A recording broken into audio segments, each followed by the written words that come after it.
Olá, amigos, tudo bem com vocês? Tudo certinho? Comigo tudo ótimo! Vamos dar sequência então ao nosso estudo. Que bom que tu clicou no vídeo que está logo abaixo, onde agora nós vamos falar sobre esses caras aqui, ó. Os sujeitos da infração penal. Dentro do conteúdo programático, nós encontramos da seguinte maneira: sujeito ativo e sujeito passivo. Vejam que aqui fala em sujeitos do quê? Da infração penal. Não é sujeitos do crime. Então eu estou falando de algo maior. E realmente, meus caros, a infração penal ela se divide em quê? Em crimes e também em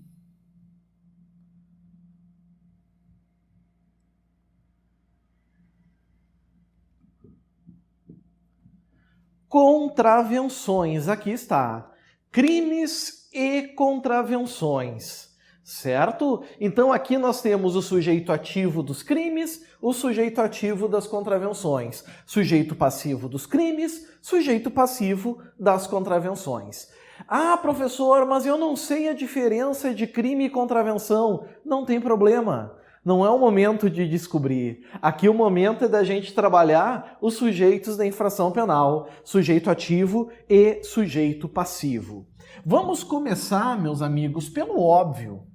Vamos começar com esse cara aqui, com o sujeito ativo da infração penal. Ora, afinal de contas, quem é o sujeito ativo de uma infração penal? Sujeito ativo de uma infração penal, seria correto dizer que é aquele que comete o crime? Ou a contravenção, enfim, é aquele que comete a infração penal? Errado não tá, mas passa a impressão de que seria só ele. E aí não é verdade. Peguem esse conceito, vocês nunca vão errar. Se a examinadora perguntar, vocês vão acertar. Sujeito ativo, amigos, é aquele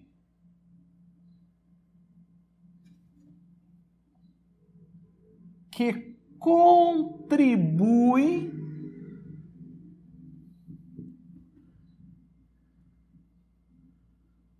para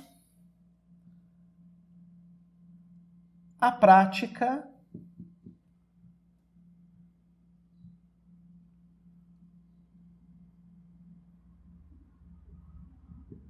da infração penal. É aquele que contribui para a prática da infração penal.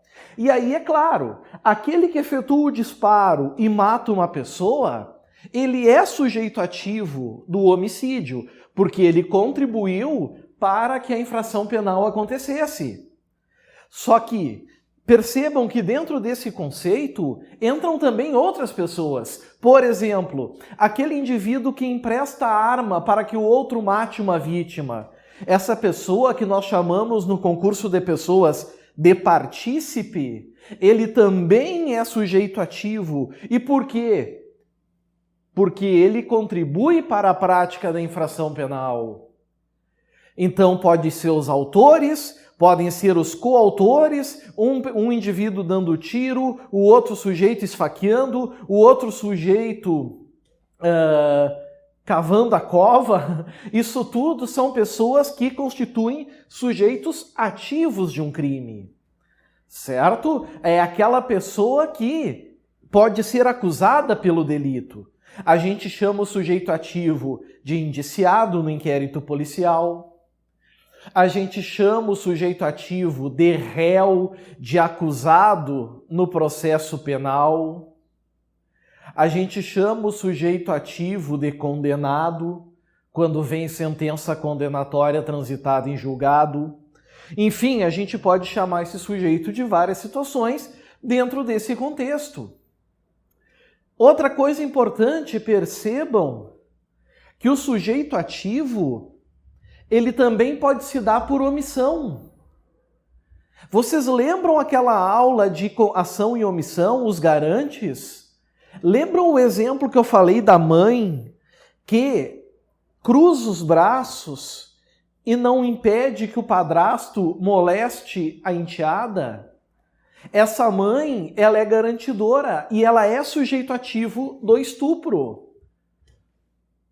Se a gente pegar a Constituição, tem uma dica sobre isso, quando a Constituição diz lá no artigo 5º, são inafiançáveis e insuscetíveis de graça ou anistia o tráfico ilícito de entorpecentes e drogas afins, a prática da tortura, o terrorismo e os crimes hediondos, respondendo por eles os mandantes, os executores e aqueles que puderem evitar se omitirem.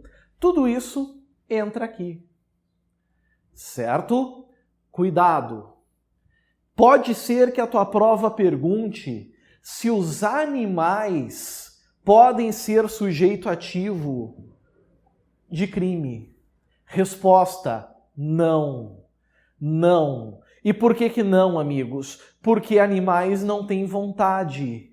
Certo? Ah, mas e quando um animal morde alguém, um cachorro morde alguém? Esse cachorro não comete lesão corporal? Não. Mas sim o dono que atiça o animal. O animal pode ser usado como arma. Tanto que se um indivíduo usar um cachorro como arma e a vítima mata o cachorro, está agindo em legítima defesa. Cuidem isso. Não há animais no polo ativo. Nós só temos pessoas no polo ativo. Somente pessoas. Certo?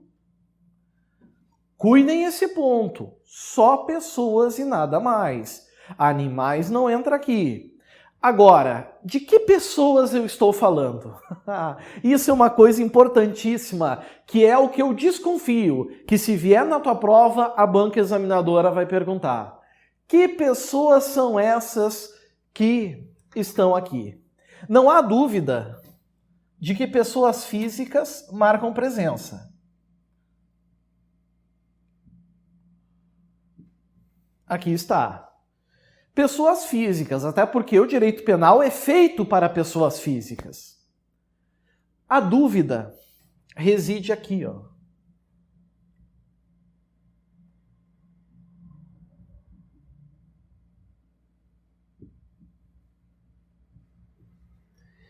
E as pessoas jurídicas?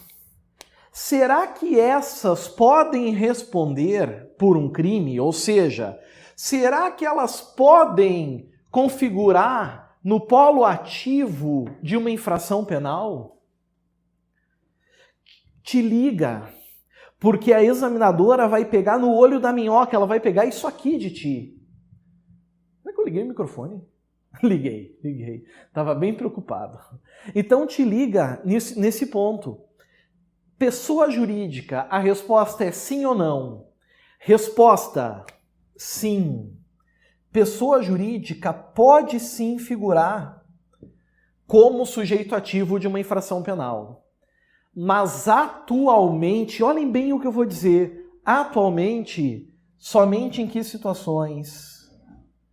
Crimes, somente quando se tratar de crimes ambientais.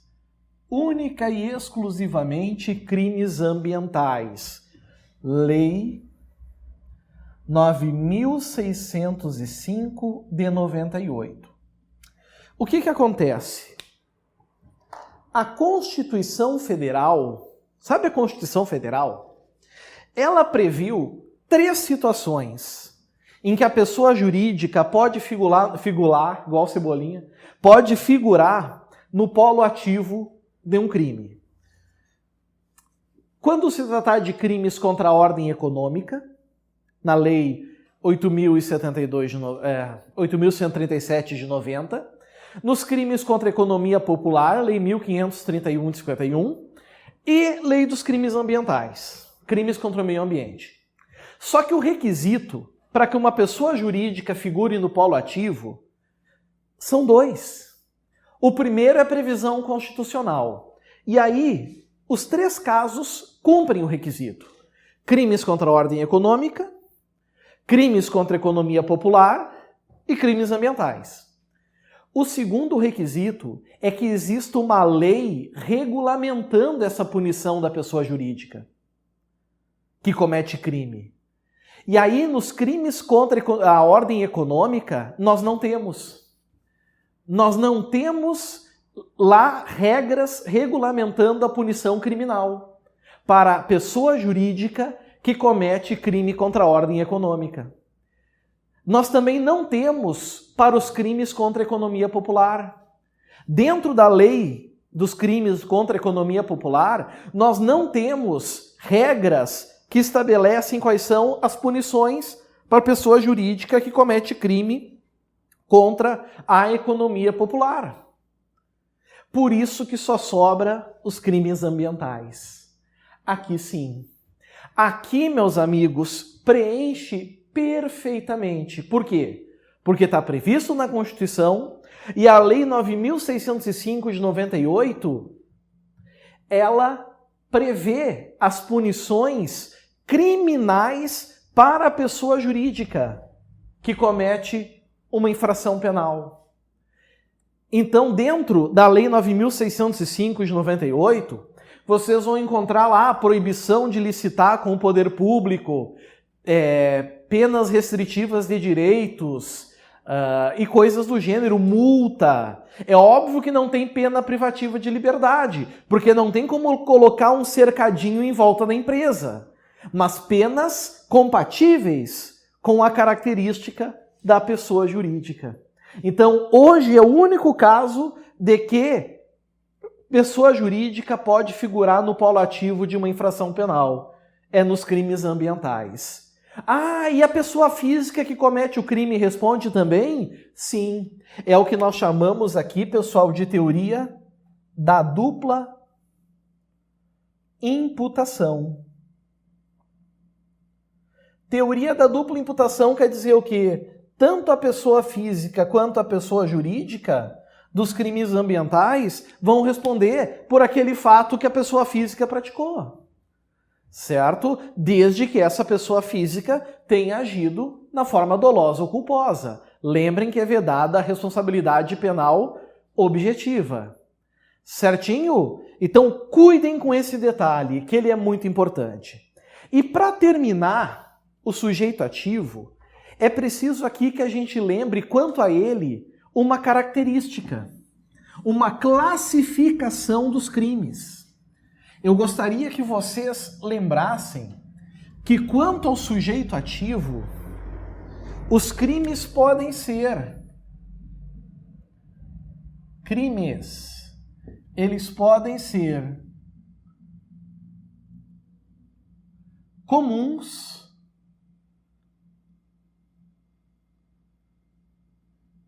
e eles podem ser próprios. Certo? Toda vez que vocês enxergarem essa classificação, vocês vão lembrar que é quanto ao sujeito ativo. Crimes comuns são aqueles que podem ser praticados por qualquer pessoa. Não demandam uma qualidade especial do sujeito ativo. Qualquer um pode cometer. Aliás, é a esmagadora maioria dos crimes no Brasil. Estou falando do homicídio, do furto, do estelionato, apropriação indébita, estupro e por aí vai. Esses crimes podem ser praticados por qualquer pessoa. Agora, é claro, o que são crimes próprios? São aqueles que, sim, demandam uma qualidade especial do sujeito ativo. Já não é qualquer pessoa que pode cometer. Certo? E aí o tipo penal deixa isso claro. Exemplo, os crimes funcionais. Peculato, concussão, prevaricação, corrupção passiva. Quem é que pode cometer esses crimes? Somente funcionário público. Isso são crimes próprios. Certo? Cuidem esse ponto. O autoaborto, que só pode ser praticado pela gestante. Ok? Lembrem dessa diferença. Ok. Agora a gente vem aqui para o sujeito passivo. Quem é o sujeito passivo de um crime? Será que é a vítima? Olha, não há dúvida de que a vítima é sujeito passivo.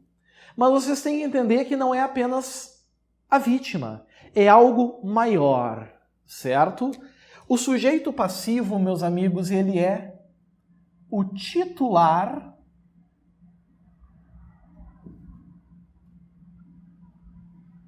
do bem jurídico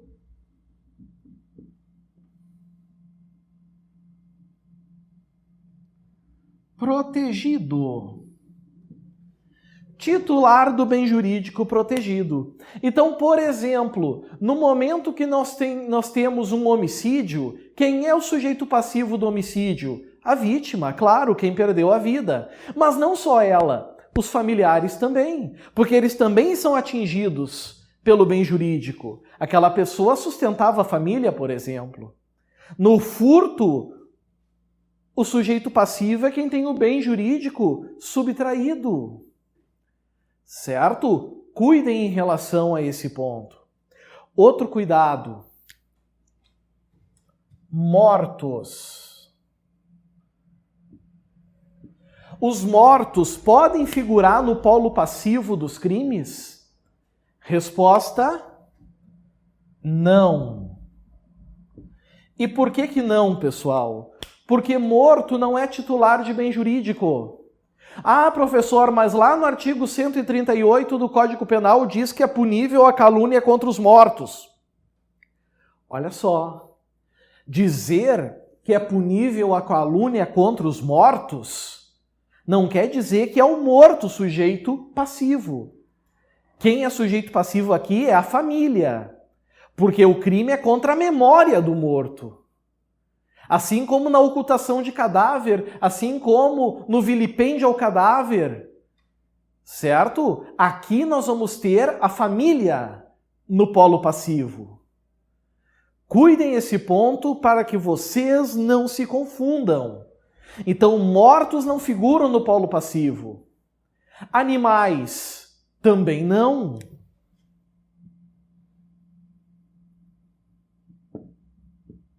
Ah, professor, mas acontece que nós temos os crimes contra a fauna, lá na lei dos crimes ambientais. Ah, que bacana!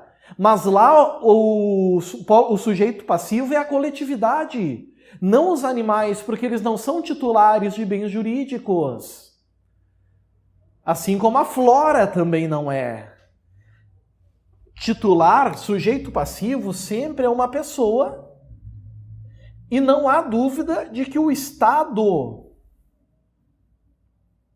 sempre vai figurar no polo passivo dos crimes. Sempre. E por que o Estado sempre figura no polo passivo de um crime, de uma infração penal? O motivo é simples, é porque ele sempre sente-se violado na sua manutenção da ordem. É função do Estado manter a ordem e não querer que infrações penais aconteçam. No momento que acontece, ele é atingido. Certinho? Sujeitos da infração penal diante dos olhos de vocês. Próximo vídeo é só clicar abaixo. Vem e divirta-se. Novo ponto que nós vamos estudar. Estou no aguardo de vocês. Um grande abraço, valeu, tchau, tchau.